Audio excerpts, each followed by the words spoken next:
Walk softly, Peter Troy.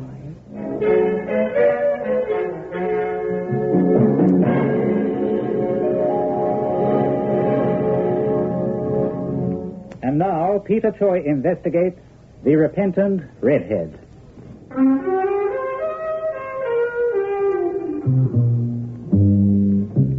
This girl Julie you met a moment ago, she's what scriptwriters call my girl Friday. Well, you'll meet her again in a little while, but right now there's another redhead you should meet. Her name is Janine. Ah, Janine. Here's tranquility for you. I think of her and I see a serene picture of complete peace and tranquility. You beast! You double-crossing, mealy-mouthed, philandering beast! If you see what I mean. I hate you. Now, Janine. And I never want to see you again. Now, darling. And don't darling me, Steve Rennick. But you don't... What's her names, other girls? There's no one but you, beautiful. And go easy on the glassware, will you? She was here and not so long ago. I can still smell her perfume. Well... I could kill you. Oh, my public would hate you for that. Steve Rennick, the poor man Steinbeck. You're as corny and false as the hero of your own books. Now, honey, let's have a little respect. I don't know why I'm so crazy about you. Then, June. I could kill you, Steve. Maybe one day I will. Honey buns and homicide don't mix. Go put some powder on your nose and I'll take you out to dinner. Steve. Go on now. I'll phone for a reservation at Oronino's. Pink champagne and your sort of music. This? Uh-huh. He just twists me around his little finger. Steve! Steve, what happened? Steve, That gun on the floor. Janine, don't touch it. I'll get a doctor. Too late. Honey buns and homicide, baby. Honey buns and homicide. Steve. Hey, what's going on in there? I have a shot. Mr. Rennick, are you all... Hey, what happened? What have you done? Nothing. Nothing. Mr. Rennick's lying there like that, and you're holding a gun, and you say you've done nothing?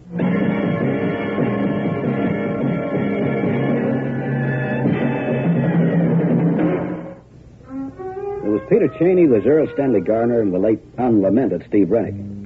They were the aristocracy of the crime writers, I guess.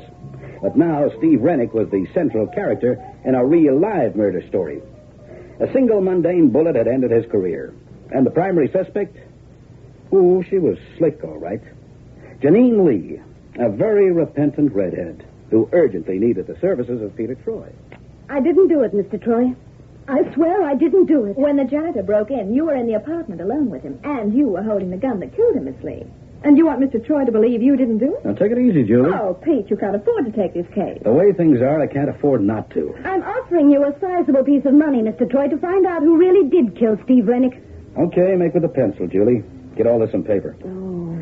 Now, Miss Lee, that gun. It belonged to Steve. He kept it in his bureau drawer. Uh-huh. How long were you in that other room? A minute, no more. And someone could have been hiding in the apartment all the time. Oh, I suppose so. The closet, kitchen, anywhere. The neighbors said they heard a bit of a din coming from the place. Yes, well, Steve and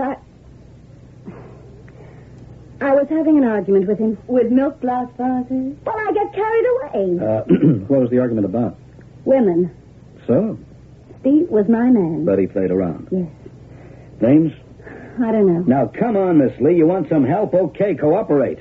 Don't forget your pride. Well, I was his... Well, we were sort of engaged, you understand. The others, There was a model, dark, Italian-y sort of woman. Her name was Francesca de Militore. She works for one of the big Italian fashion houses. Gascony? Yes. Then there was Paula Stevens. Oh, a socialite. Yes. Keep going. I don't know any of the others by name. He only saw them occasionally. But he saw one of them yesterday. Yes, I could still smell a perfume in the place. Thick and heavy. And there was a glass with lipstick on it. She must have left just before I got in. Okay. Oh, anything else? Just that I didn't kill him. I'm sorry, Miss Lee. Your time's up. Oh, please, Inspector Mellenby, I have to talk. Look, I don't know how you talked me into letting you see Troy in the first place. Oh, come now, Inspector. It'll be enough from you, Julie. Mellenby, give me another 5 minutes, huh? No. Any more interviews with your client, Troy, will have to be made in the cells, and you'll get written permission from her lawyer. Sergeant, take Miss Lee away, please. This way, Miss Lee. Mr. Troy, I didn't kill Steve Rennick. What? Julie, my angel, I love you dearly, but there are times Troy, when I you don't honestly think she's innocent, do you? Well, now, I don't know. Oh, come off it. Inspector, she is a redhead. Her vital statistics are 36, 23, 36. She has big blue eyes and long, lustrous lashes. All of which means, as far as Pete is concerned, she's innocent. Have you booked her yet, Inspector? Of course, it's an open and shut case. Don't you know about Rennick? Yeah, best-selling crime author, likes the ladies. And a grade A heel. According to my information, he was one of the most unpopular men in London. So? So he had this coming to him. Seems he's double-crossed just about everyone around the place. He's just violated a contract with his publisher. Crossed up his agent on more than one occasion. Ah. Nothing. They weren't at his place when he was killed. Well, how do you know? Take a tip, Troy. Keep out of this one. The case is closed. It's not closed. Not until that girl's tried and a verdict pronounced.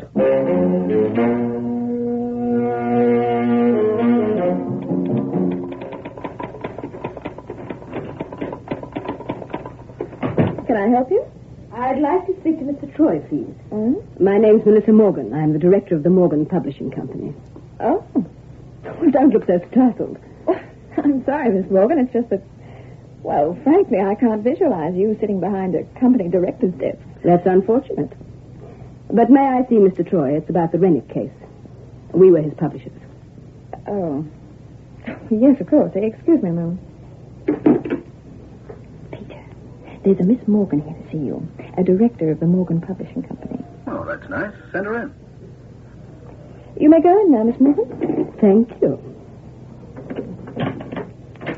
Good morning, Mr. Troy. Good morning, Miss Morgan. Well, please sit down. Thank you. Now, my secretary said... I'm here to discuss the Steve Rennick case, Mr. Troy. Oh? We published his novels, you know. Ah. We're all very sorry to hear of his death, but I'll bet you were. I beg your pardon. Oh, forgive me, Miss Morgan.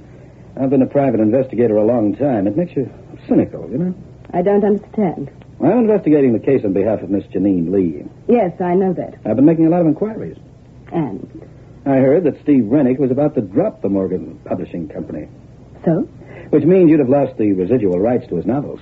That would have meant a loss of about £250,000 to the Morgan Publishing Company over the years. When my father founded this company, Mr. Troy... It was nothing. It still is nothing without Steve Rennick's novels. £250,000, Miss Morgan. Makes you think, doesn't it? Of what? Of motive for murder. Janine Lee killed Steve. No, I'm not saying he didn't deserve to die, and I'm not saying she didn't have a motive. Then what are you saying? Steve's dead, and she killed him. Let the matter rest there.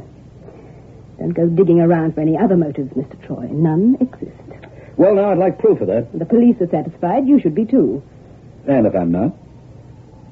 Do you take a delight in courting trouble, Mr. Troy? Oh. Now, that sounds like a veiled threat to me. Well, I'll unveil it. Forget about Steve Rennick's death, Mr. Troy. Forget your investigations. There's £300 here in my bag for you. If you do just that. And if I don't? There's trouble. Now, about that £300. Lady, please, just one client at a time, huh? You're going to be sorry. So very sorry. Such a shame. Attractive men like you don't grow on trees. You say the sweetest things in between threats.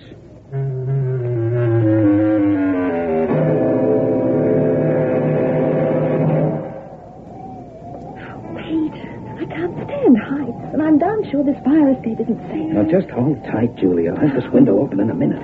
There's a law against this, you know. It's called breaking and entering. So there's a law. And I have to get inside Rennick's apartment. Why? Got it. Come on, honey, but inside. Oh, they could have warned me about this. I wouldn't have worn a tight skirt. Well, I like tight skirts. There is a front door, you know. And there's also a couple of big gendarmes watching it. That I find significant. Torch? He lived high and wild, didn't he? A real wolf slayer if I ever saw one. Somewhere here, there's the answer. May I remind you that the police think they've already got it? So impressed me. And they're bound to have searched this place. Yeah. What would they have been searching for? Just something else to tie Janine Lee in with Rennick's murder. Well, I'm looking at it from another angle. I'm looking for another suspect. I don't think you'll find one. Oh, what's this? Draft of his next novel, half of it anyway. Hasn't finished it. Oh, when you look at the title, Honey Buns and Homicide. There's only up to page 148 here. 149's here in the typewriter. Peter, this manuscript smells of perfume. And it's not Janine's brand either. It's thick and heavy. Oh, that's interesting. It wasn't Melissa's either. Exactly how many women are there mixed up in this case? Rennick must have collected them like other men collect stamps. Yeah, look at this typing. What's the matter with it? Look at the line I just typed. And look at the typing on the rest of the page. They're different. The manuscript isn't being typed on this machine at all. Julie, my girl, you've earned a bonus. I'll settle for last week's salary. Visitors. Douse the torch. Someone's at the window coming in on the fire escape. We must have started somehow. Can you see who it is? Not a darn thing. Keep down. What the devil? Wait. It's petrol they're spraying around. Okay, I think it's time. They're setting fire to the place. And they're getting away, too.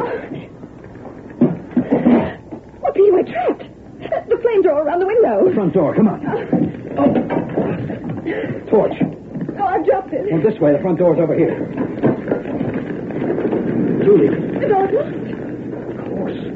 Police have sealed off the apartment.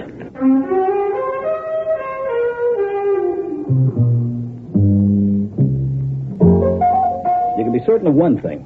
This definitely wasn't Be Kind to Peter Troy week. Maybe that intruder knew we were there, maybe he didn't. Either way, it didn't make much difference. Steve Rennick's apartment had to be destroyed. And, brother, a petrol fire is a good way of destroying anything, including yours truly, plus private secretary. In just 2 minutes, that whole place was a raging inferno. The flames cut off our retreat to the window and fire escape. On top of that, Inspector Mellenby's boys had put a police seal on the front door. And life was just a little more than tedious just then. And I was in no mood for any jokes about barbecued private eyes. I thought you said there were policemen guarding this place. Well, the word. The idiots must be asleep. Okay, Julie, stand back. They issued me with a permit for this thing, so I guess it's time I used it. Hey, what's going on? Plenty. Or do they always have fires around here? You okay, Julie? Yes, I think so. What the devil's going on here? A fire, and I didn't start it. Call the fire brigade, John. Yes, sir, right away. I just knew you'd get into some sort of trouble, Mr. Troy. Knew it or organized it, Miss Morgan? There was a police seal on that door. Look, I can explain, but nobody's going to believe me. However, I would like to know how Miss Morgan got into the act. She got onto the scene very quickly, didn't she? Too quickly. For the time being, we'll all concentrate on trying to put out this fire until the fire brigade arrives. After that, you've got some questions to answer, Troy.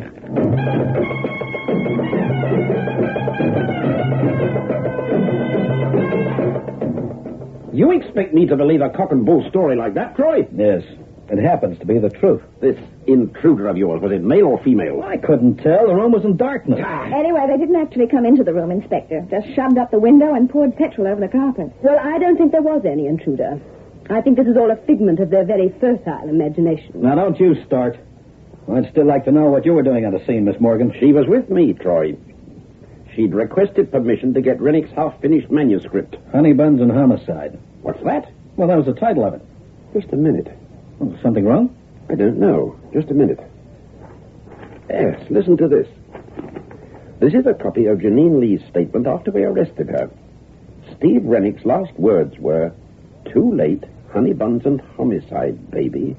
Honey buns and homicide." Well, he must have been some egotist to mention the name of his book in his dying breath. Miss Morgan, what do you intend to do with the manuscript? Half a book isn't much use to anyone, is it? We'll have one of our staff writers finish it. Staff writers? Oh, you employ staff writers? Well, there are a couple of people we can call on. Either of them worked for Steve Rennick before? Yes, one of the proofreaders. A girl? Troy, I don't Just a minute, Inspector. There's a reason for this, believe me. One of them's a girl, Miss Morgan? Yes. Name? Well, Miss Morgan? Helen Fremont. She used to do a lot of secretarial work for Steve, too. Inspector, I suggest we go talk to the lady. May I remind you that you're under arrest? Okay, but I've got a hunch. I don't give a hoot about your hunches. Oh, come now, Inspector. You know about Pete and his hunches. There have been a couple of times in the past when they've helped you quite a lot. That'll be enough from you. Now, where do we find Helen Fremont, Miss Morgan? Her brother owns a cellar club in Soho, the Carlisle. She spends a lot of time there.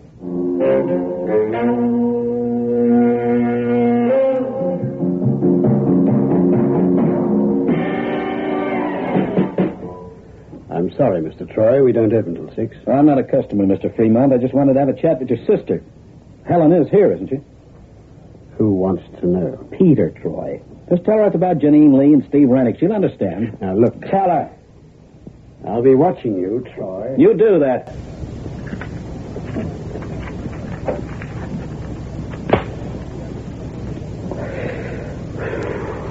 You wanted to see me, Mr. Troy? If you're Helen Fremont. I am. You know what I like about this case? It's just oozing with pulchritude.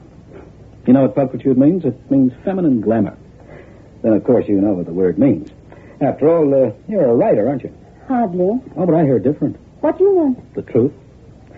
I found it's an elusive thing. Much more elusive than that perfume you're wearing. What are you driving at, Mr. Troy? Didn't anyone ever tell you about that perfume, Helen? It doesn't become you at all. It's too, thick and heavy. And it's like a trademark. What do you mean? Rennick's apartment reeked of it the night he was killed. The manuscript of his half-finished novel reeks of it, too. What are you talking about? Honey buns and homicide. And I don't mean the title of his book, either. Hurry? Trouble? I think there's going to be. You'd better tell that fella to keep away from me. I don't like his face. I'm liable to want to change the shape of it. Why, you... If you see what I mean. You want to get away with it? No, Harry, we don't want any trouble. Yeah, but... What do you want with me, Troy? Confession. This isn't a joke, Miss Fremont. You killed Steve Rennick. Did I? Tell me about it. First, I'll tell you this. Steve Rennick was no writer. In his whole life, he only wrote one book, the first one. It caught the public's eye, and it was a bestseller. But he couldn't maintain the standard. Well, his name was made, but he just didn't have the talent to write another novel. Then who wrote the others? You did. You were his ghostwriter. Oh, don't deny it. Melissa Morgan spilled the beans down at Scotland Yard. All right, so I won't deny it. I wrote all Steve's books after that first one. But that doesn't mean I killed him. Doesn't it? All right. Let's look at the facts for a minute. Now, it had to be someone who knew their way around Steve's apartment. Someone who knew where everything was kept. His gun, for instance. Just before you pulled that stunt with the petrol and matches, I was searching his apartment. Now, he kept his gun in his bureau drawer. And it was locked. So, apart from Steve, only one other person would have the key to that drawer. The girl who was not only his ghostwriter, but his part-time secretary. You. That's not evidence. Now, coming back to that fire. Now, the person who broke in through that window didn't even use a torch, and the room was pitch black. Therefore, the intruder knew her way around, knew where every stick of furniture was. You. You're the one that fits. And then we come to the reason behind the fire. Oh, yes, the fire. Tell me about that, Mr. Troy. That manuscript beside Rennick's typewriter was written on another machine. Now, that's logical, isn't it? Of course. As I wrote the books, it's obvious that the manuscripts would be written on my own machine. Right. Page 149 was on the roller of his machine. He always kept the last page in his typewriter so that any visitor would assume he was working on it. Oh, that's so. But then again, on the sideboard next to the front door, we found the remains of some more of the manuscript. Yes, ma'am. Pages 150 to 163. So? You dropped those pages into him the day before yesterday. Just a few seconds before you pulled the trigger and killed him. You're crazy. He couldn't do the usual routine of slipping the last page into his machine. Because he was dead. You can prove all this. Oh, I don't have to. Now, the police are going to look after that part of it. But I haven't finished yet, either. We still have to find a motive, don't we? Then can you? Well, I can try. How does this fit? There was something else in that apartment which had to be destroyed. The original manuscript of Steve Rennick's very first novel. The one he wrote himself. And why did that have to be destroyed? Because he wrote a dedication on the front page, didn't he? It read, "For Helen, my devoted wife." And that's you, isn't it? No. You're making a mistake. That's why you tolerated him stealing all your glory. You had to do it. His publishers wanted it that way, didn't they? And they still want it that way. Because by now, Steve Rennick's name sells his novels just as much as their plot lines. But you'd had enough of them, hadn't you? You don't know what it was like. No one could know. Janine Lee? That was the one he was falling in love with. The others didn't count. They were nothing. But Janine Lee. Yes, I killed Steve, and I'd do it again. Okay, Troy. So now you've got the story.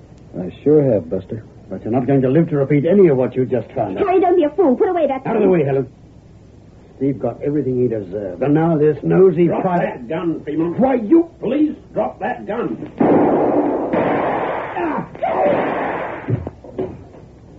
Oh, I meant to tell you, Helen. The police came in here with me. They had to. You see, I'm still under arrest for unlawful entry. Oh, Careful, Troy. It's okay, Inspector. You only got him in the shoulder. Did you get all that? Yes, the sergeant got it all down in shorthand. All right, you'll have to come with us, Mrs. Rennick. You too, Fremont. Mrs. Rennick. No one's called me that in a long time.